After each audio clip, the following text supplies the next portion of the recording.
This is the story of a woman who grew up to be the Harriet Tubman for African Americans in the media. She is a pioneer journalist who dedicated her entire professional career to being a strong voice of the African American community in Dallas, Texas.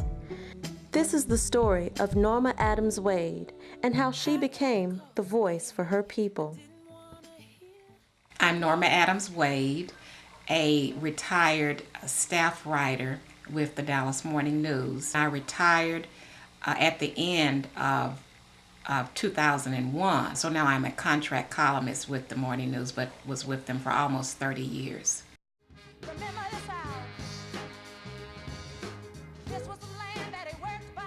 Norma was raised by both parents. They were leaders in their community and at church. My parents were Frank McLeod Adam. He was a postal carrier for a little over 33 years. My mom was Nettie Ivory Adams. She was an East Texas country girl, and she came to Dallas and met my dad at Lincoln High School, and ultimately when they married, we all lived in South Dallas, which is where I grew up. It was the local community that sparked Norma's interest in journalism. When I would look through the Dallas Morning News, I did not see people who looked like me. And if I did see them, they were in a very negative light. Teachers, Sunday school people, business people, neighbors, doctors, those folk were honorable, hardworking people who lived true ethics. And I wanted to tell that story, so that was a large influence on why I decided to go into journalism. Upon receiving a journalism degree from the University of Texas at Austin, Norma returned to Dallas and worked at a series of writing-related jobs. I right away went to apply for work at my hometown newspaper, the Dallas Morning News, the newspaper that my dad had read throughout my growing up years. Integration at the time in Dallas was still very new. This was during the mid to late 60s. Norma was initially turned down by the Dallas Morning News, so she began working at the Dallas Post-Tribune, a local African American newspaper.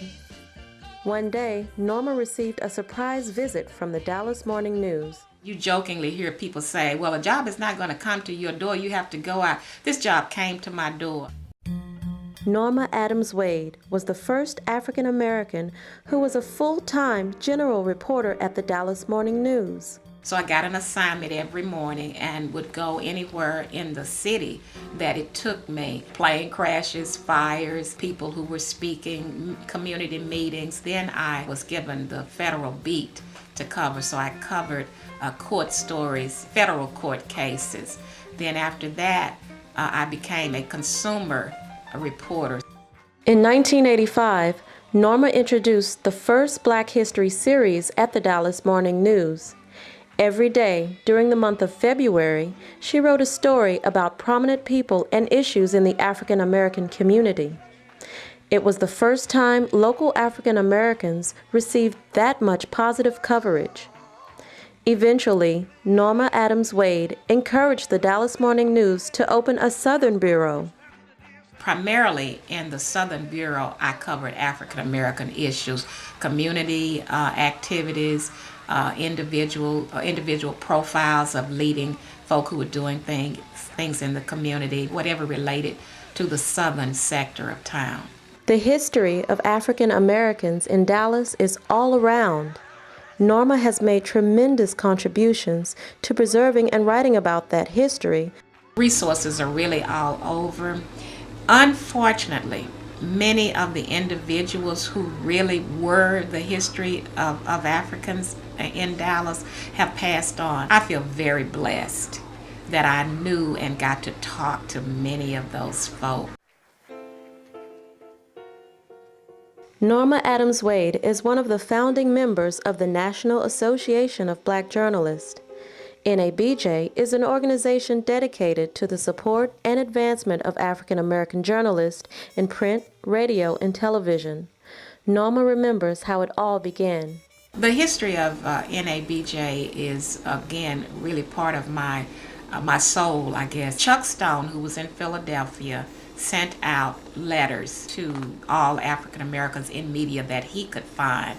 I received a letter, and we were invited to come to Washington to just talk about the possibility of forming a national organization. I went, and I was the one African American from Texas, and we had meetings and ultimately did form the organization. I can remember our first convention in Houston. We were small enough that we fit around one horseshoe table in one conference room. Now when you go to conventions, there are thousands. I can say now that the organization knows who it is now. It knows what its purpose is and where it's going. People thrive on information from various sources. The way society receives that information is intertwining. You can read, of course, your newspapers online. And so print is really in a position where it has to be very innovative right now. There's always a need for the written word, and so no one should feel hesitant not to pursue print journalism.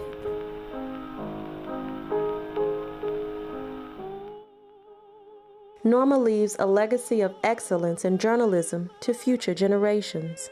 I think we just need to continue to get out there and tell the story of both our heritage and the story of the world. Letting younger people see who we are, continuing to tell the story of how this organization came about and why it was necessary. We, after all, are role models for future journalists. And now, a word from Norma's friends.